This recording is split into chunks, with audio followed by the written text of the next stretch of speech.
And Lizzy, right up the street from me in Van Nuys, LA-based educator and wrestling scholarship enthusiast who holds an MA in Cinema and Media Studies from USC.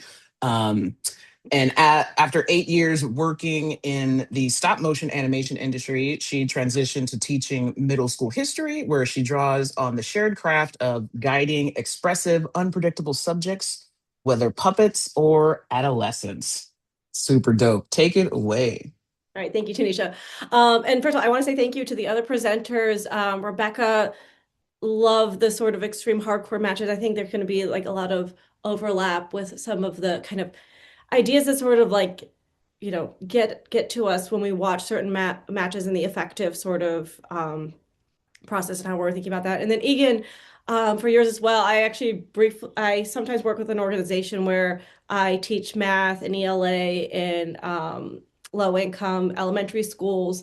And there's a lot of truth to that kind of like kayfabe suspension of disbelief. You have to kind of get buy-in, especially with younger kids when they're learning math, because I notice when you try to explain to them, well, you see, numbers are how we describe the world, and they're both the realest thing and also not real at all. They just give you these blank stares. So, trying to find ways that you can speak to them that make sense for them really, really is a great toolkit for anyone who's working with like younger kids and math. With that, a little bit about my wrestling interest and background.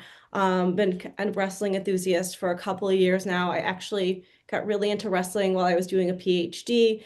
And like many people in a PhD program, my mental health was in the tank. And I became interested in wrestling after seeing Iron Claw, and my husband started showing me wrestling documentaries and then Royal Rumbles. And the next thing you know, driving 3 hours out into the desert to watch a WWE house show. Um, so I really appreciate the opportunity to be here and to share some ideas I've been thinking about now that I'm kind of in a different area of education. And yeah, and then also again, apologies if I'm a little spacey today. I woke up not feeling well, which is a product of working with younger children. This is the seventh time this year I've been sick. Um, so I am actually going to start out by reading kind of my abstract proposal because I was gonna kind of like more free do this in kind of like a more conversational method, but because I'm not as mentally there as I'd like to be, I'm going to use that to help guide me to make sure I don't miss any sort of like of the bigger concepts that I was hoping to introduce to everyone. So my presentation is Diagnosing Kayfabe, Injury, Spectatorship, and the Medical Gaze in Professional Wrestling. So professional wrestling audiences are asked to inhabit a uniquely unstable space between fiction and reality. We understand this is like how audiences buy into kayfabe. Matches are scripted and choreographed, yet the physical risk faced by performers are genuine. Injuries may be exaggerated for narrative effect, partially incorporated into a story. Oops, sorry. Into a storyline, or entirely real. This ambiguity lies at the heart of wrestling's appeal. At the same time, it shapes how audiences look at wrestlers' bodies. Um, what I'm seeking to argue or kind of like pinpoint is that professional wrestling spectatorship often produces a form of what Michel Foucault described as the medical gaze, a mode of observation in which bodies become an object of diagnostic interpretation. In The Birth of the Clinic from 1968, Foucault describes how modern medicine separates the patient's lived experience from the clinical scrutiny of the body.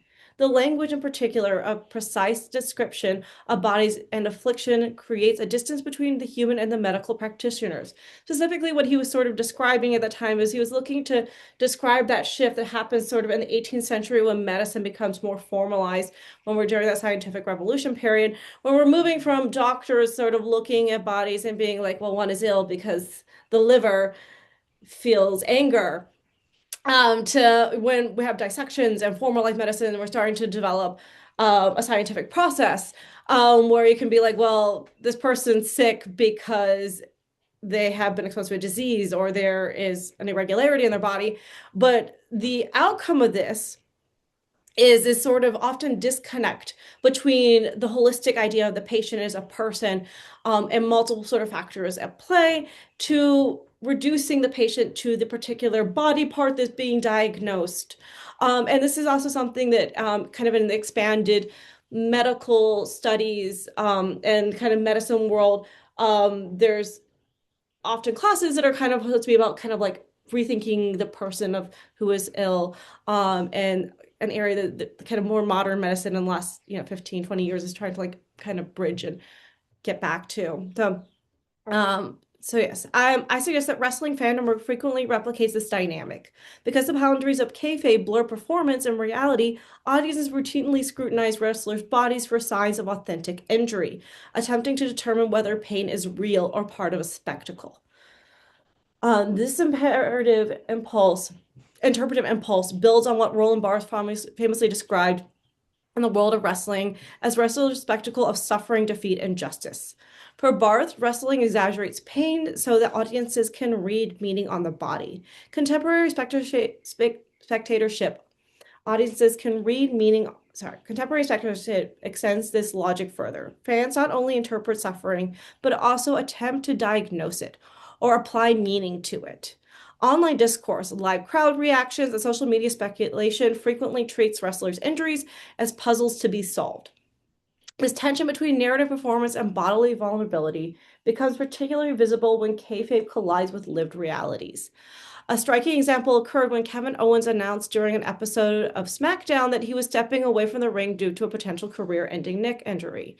As Owens exited the ring after delivering an emotional announcement, a fan shouted that he was faking the injury, prompting Owens to angrily respond. At this moment, the fan interpreted Owens' body through the logic of wrestling narrative, while Owens experienced the announcement as a statement about his actual physical condition and livelihood.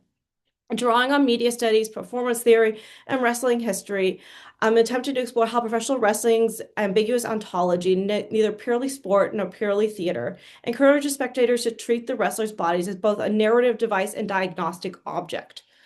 While the analogy to the medical gaze is not exact, it provides a useful framework for understanding how wrestling blurred boundaries can produce moments in which narrative speculation override recognition of bodily vulnerability. By examining injuries discourse among fans and spectators, I'm looking to highlight the ethical tensions embedded in wrestling spectatorship and considering how audiences engage with pain, risk, and authenticity in a performance form built on the display of bodily harm. So some of the research parameters that I'm working with, and this is an area that I feel like is still live, and I actually, this Wednesday evening, went to like an event that's also kind of upset what I was thinking about in terms of the research parameters. Is that I very much am thinking about US wrestling promotions, or at least like United States territory promotions, for the simple fact that I'm looking in some ways to tie some of this back to how specifically American culture, reading into someone as American cultural lens, but the specificity that healthcare is tied to employment in the United States and how, as like Americans and an American product, you can understand injury and the need for medical attention as sort of a reward for doing well at your job or reaching certain like levels of importance. The other sort of parameter that I've been kind of struggling with or thinking about is like whether or not this is reading the medical gaze as something that is mediated through lenses and screens or something that can be extended beyond that. And the area where I'm sort of kind of why this sort of how or where do I extend this goes to. I went to a screening on Wednesday of the first episode of Dark Side of the Ring with the Bruiser Brody episode for those who have seen it. And then it had the new Mick Foley Hell in a Cell one, and the show creators were there. Mick Foley was there. But the Bruiser Brody episode really had me rethinking that maybe this medical gaze is something that has sort of always existed before screens, but was just articulated slightly differently. Specifically thinking about there's a moment where Abdullah the Butcher, when describing the Puerto Rican audiences, says the people are violent people. They wanted violence. They want to see someone get hurt. They want to see someone get carried out on a stretcher. Every place you go, they love violence. And that a lot of the story of Bruiser Brody And what happened is this sort of inability to sort of distinguish between real harm and selling harm or the performance of harm.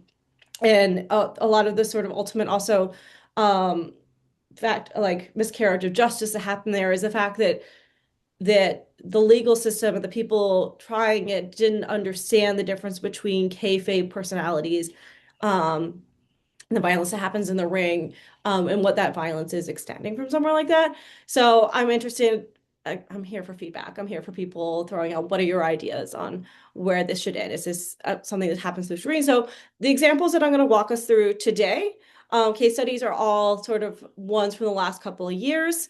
And yes, again, looking to develop this. So what I'm going to take you through quickly is I just have a few key terms that I'm going to define for us before we move into it. And then we're just going to kind of have a nice, casual, fun conversation about three different case studies that I've considered and that kind of were ones that started like this line of thinking for me. The one of Seth freaking Rollins, a knee injury from a couple of years ago, Kevin Owens, what I introduced in the introduction, and then the most recent of like who killed Tony Storm, and then I'll kind of have some conclusions and space for thinking about further research with this. Okay, so some of the key terms or ideas for understanding that I'm trying to develop here is the idea of selling. And I see that I forgot to update that definition on there because, again, middle school teacher brain. Okay, but the idea of selling is the audiences are dissecting or trying to understand what is authentic pain. Selling is, I would say, maybe number one component of what makes professional wrestling over other types of performance is that you're selling pain, and you're trying to convince the audience that they are experiencing some form of danger greater than what they actually are doing. The next one is sort of a semiotic reading, simply because we're looking at like both Roland Barthes and Michel Foucault, and these sort of semiotic. So the idea of method of reading cultural objects through and creating meaning beyond their literal form. So how do and what I want to say is that selling is the sort of semiotic engagement with the audience. What audiences are doing is something that extends a semiotic reading into something further. So, and then finally, the medical gaze, but I talked about again, that shift in holistic diagnosis to the more scientific diagnosis. And what's sort of at stake in doing the medical gaze is one, the medical gaze creates the idea of the expert in the medical professional. And so how the fan presents him or herself as an expert over the wrestler's body. And then for me, the stakes of like what happens when they are wrong. So here, the first example is a little clip from Unreal, where they're talking about, so it's a few years ago, a Seth Rollins in the middle of a match. People know he's kind of somewhat known for having like a knee injury. Middle of the match, he stops, lays on the ground. Cameras cut to like showing the audience. Ref brings someone in, they carry him out, and they pull him out with a knee injury. And it's right in the middle of sort of a big like WrestleMania building story. And it turns out he didn't actually injure his knee. It was entirely a kayfabe like work story in order to build to a particular dramatic moment where he walks out on crutches and then drops the crutches and runs into the ring. But what's interesting about this one is that how the performance carries outside of the ring and outside of just like the WWE shows, where he's filmed on social media walking down the street in crutches. Stories of him showing up to like his daughter's elementary school on crutches. So carrying this illusion outside of the show. Whatever it is, it blows knee out. Like bullshit blows knee out, but we shoot with it like it's legit. Don't tell anybody. You know what I mean? Yeah. Do the whole shebang. He's on crutches for a couple of weeks. He's got his like brace on, and SummerSlam, here comes Seth Rollins, throws his crutches, runs down the ring. smashes some cashes into him and fucking takes the title, walks out of there as a champ. Yeah. Okay, so yeah, there's that there. So this is a particular case where it invites online discourse for the wrestling fan to discuss the body of the performer, to speculate about it. And so what we're considering here is a case where the performer and the company is entirely in control of the narrative, that they want you to misdiagnose as much as possible. But sometimes this space where audience members are or spectators and like the crowds of fans are trying to diagnose an injury, it actually oversteps into the wrestler's personal life and body. And I'm also sort of interested in like this transgression that happens here. So like, what does the performer lose when does the performer lose control of selling and thus the narrative of their body? It's sort of what I'm interested here with the case of like Kevin Owens when he announced his neck injury and that he was leaving. Just because anyone who's watched one of these shows, like, you know, that the performance of going out there and saying, I'm hurt, I'm retiring. AJ Styles on that one retirement announcement totally worked me for like 30 seconds there. But you want to believe it, you want to buy into that. But sometimes we extend that too far, and then you have fans like screaming at him that like they think he's faking it. While you have someone who is experiencing the potential loss of their livelihood.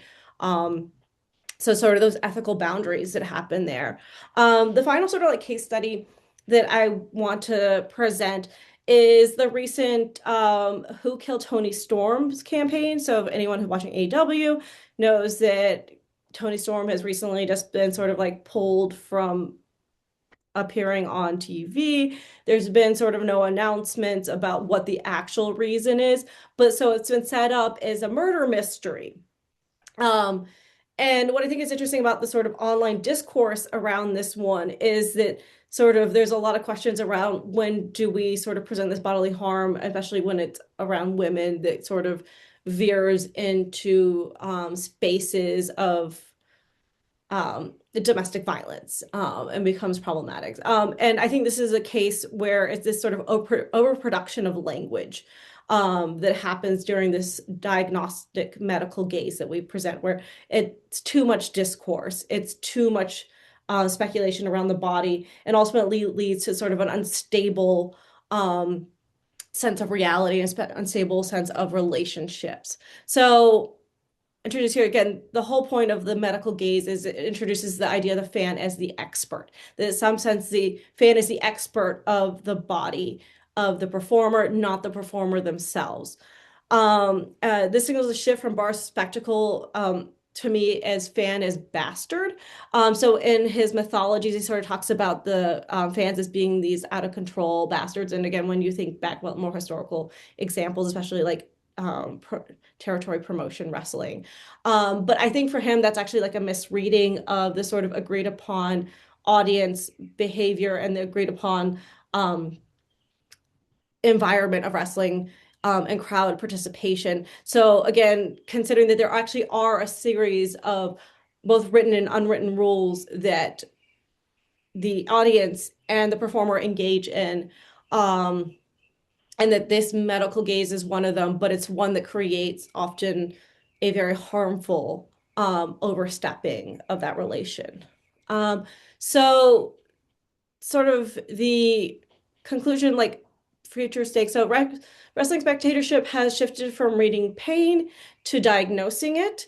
This diagnostic mode is, I think, mediated through screens. So basically the difference between us reading it and like wanting to participate in it to trying to diagnose it while like sitting on like Reddit and like typing out like, do we think this is a real injury? What do we think is going to happen to this person?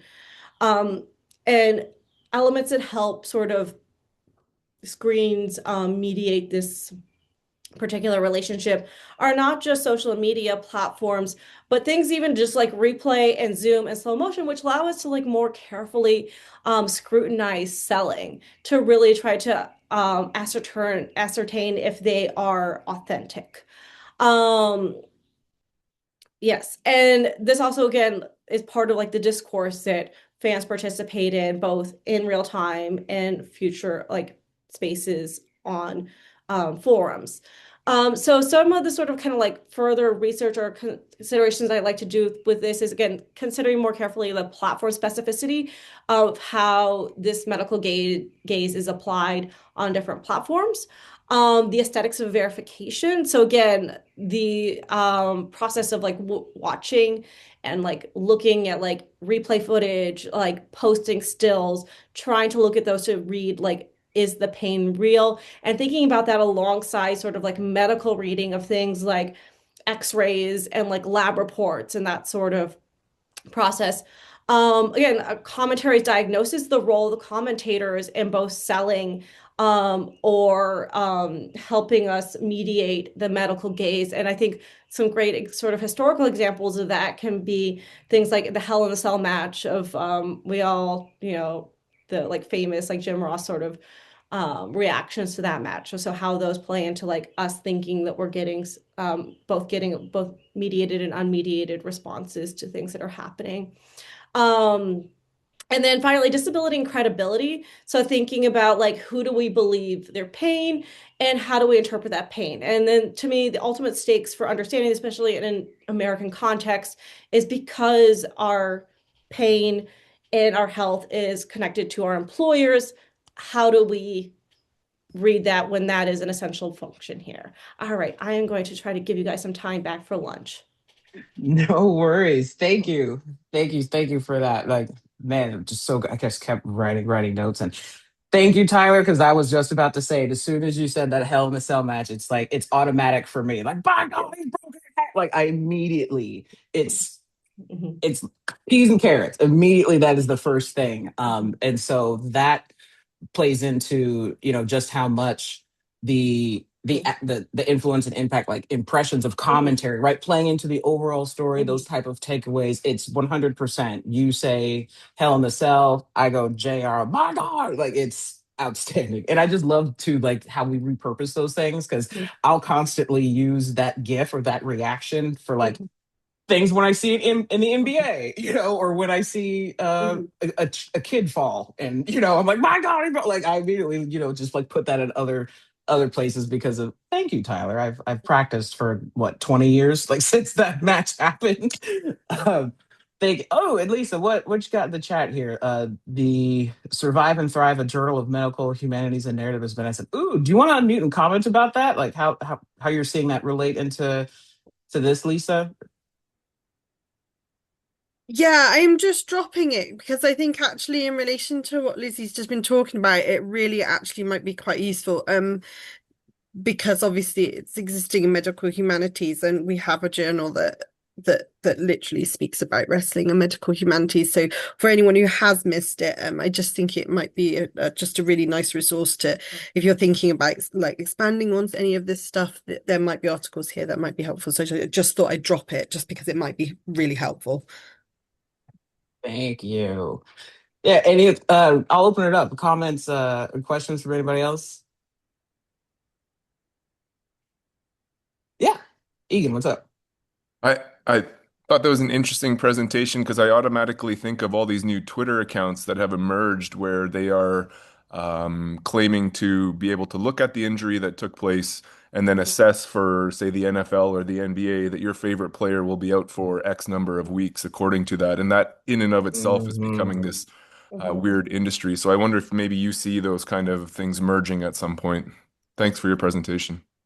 Thank you. Yeah, I think that the sort of kind of further like extending something like this, like it does apply to like general sports as well, because I think that this is sort of one of the online discourses that's becoming more and more common, like almost like people want like a little like medical murder mystery of what's going on, which is why I think the so like Who Killed Tony Storm campaign is so interesting, that like it's sort of playing into that like over like reflex that we've had to like want to diagnose people and trying to control that by like getting ahead of it by already framing it as a mystery. So it's like you can't speculate outside what we want you to speculate about because we're already controlling that narrative.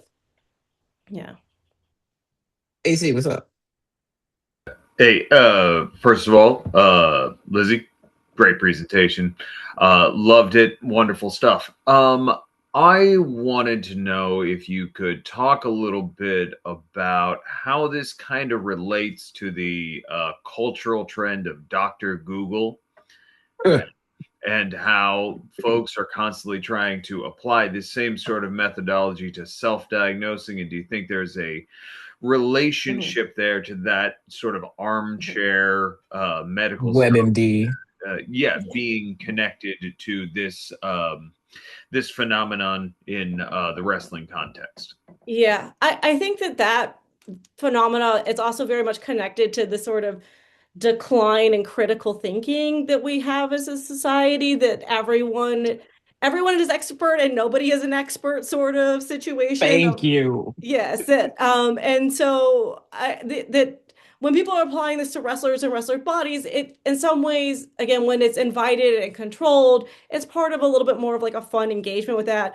But what you're getting at with Dr. Tate of like this like expanded thing of like then people use the same logic and apply it to like I'm gonna diagnose myself and I'm gonna take like horse tranquilizers. And it's kind of connected to like this sort of breakdown of critical thinking that like any of us who are like in front of students know is happening at basically an accelerated pace since COVID. Yeah. And so I think there's a connection there of like kind of understanding something like this and how people use this in like a leisure space can help us kind of understand how this happens in areas that have really critical ramifications for public health and for our well-being. So. How much everything goes back to just a lack of critical thinking, huh? Yes. The decline of common sense. How much of everything just Mhm. always drills down Yeah. to something like that. Mhm. Another comment in the chat. This is such a potent topic. Thank you. Is the same process of evaluation in medical gaze applicable to regular match spots too? If wrestling fans are constantly making this evaluation, how does that affect the transitionary moment where viewers see something, quote, wrong? What do you think? Mhm. So I won't comment too much on other sports because part of how I came to wrestling is this, my husband's a big sports fan. This is like the common ground we found of like Yeah. theater kid, sports kid, Yeah. came to wrestling. So like I Perfect don't, marriage. yes, came together. So I can't really comment too much on other discourse in other sports, but like I think that like you can probably extend that there. That being said, generally in regular sports, my understanding is you don't fake injuries. So that's where but what do I know? Unless you're Anthony Davis. Yeah, see, Sidebar. that's the Totally. kind of like discourse I don't have to like, comment on. So it's not part of like the watching process to be like this person might be faking something or selling that injury. But unless we're doing European football, then selling is actually part of the sport. But to your second half of your question, Lee, sorry, if wrestling fans are. Yeah, so I think that like an excellent sort of moment of thinking about like where do we understand where something's wrong and when we don't understand it's wrong is considering like we're looking at like the Owen Hart accident of that like nobody really understood in the moment that something was wrong. And I Yeah. think it's by design that you kind of don't want to like when something actually is wrong, you won't really know. And again, kind of seeing the Beyond the Mat, Hell in the Cell episode recently for people who have seen is really good, but like kind of getting that insight into like Mick Foley of like the moments where like he kind of refused to get on the gurney the second time. He kind of told us in the audience that like he just didn't like want to like be embarrassed by taking out on a gurney at a time. Like we're not always aware of what that true pain or like that true experiences. But that like ultimately like you want to believe that the pain is real. And so you always have to have a certain amount of buy-in that like any sort of thing that's being shown to you is real. And there's certainly things that like we read semiotically as signs of like interpretive of real pain, but sometimes they're used against us, which is why I think the Seth Rollins case is so interesting because it used sort of like a normal language of film that you would get when something has gone wrong, where the camera cuts and starts sort of like showing the audience, which is the typical like live broadcast has gone off the rails signal. So it's a little bit of boy who cried wolf also sometimes with Mhm. what happens in professional wrestling of like we sometimes use those authentic signs or semiotic readings of pain to evoke a certain reaction that then causes audiences to misdiagnose or overstep those boundaries. Yeah, those are huge, as noted in the chat, like the live production, cut into the crowd. It's all part of the story, all part of it. Yeah.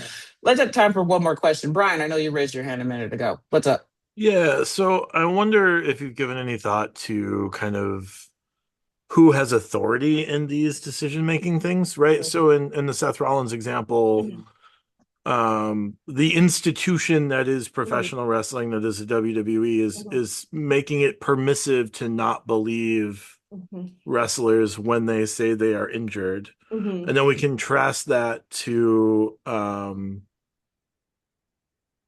the later example where, the fans are saying you're faking it, it's not a real injury. And all of a sudden that's not a permissible thing for fans to say anymore. So I wonder if you've given any thought to like where that authority comes from, who gets to maintain that authority, and like how that process works out. Yeah, no, I think this is like a great question. It's something that I'm really kind of hoping to like tease at and like kind of like get much more deep into with like writing something like this out. Is it because part of why I think the Foucault medical gaze is useful in this case is even though it has a hierarchy of sort of authority and the idea that the person holding the medical gaze becomes a authority, there is a sort of element of like kind of false authority, or that even in the case when you hold this authority, you're in a position to make a mistake. And also the sort of post-structuralist philosophy of a much more like linear, less sort of like ordered hierarchy. And the saying that like sometimes even though an organization like WWE or AEW is attempting to control the narrative and they think they're controlling the narrative, you end up with cases like the Kevin Owens where like they have lost control of the narrative, or it takes itself in unexpected directions. No doubt. No doubt. Any other last minute comments or questions? Thank you, Lizzy. Oh, AC, were you going to jump in and say something again? No, thank you, Frozen Bros. Okay, let's thank you, Lizzy. Thank you, Rebecca. Thank you, Egan, for kicking us off with that first, panel hour. Like that this is awesome. I love absolutely all of this stuff.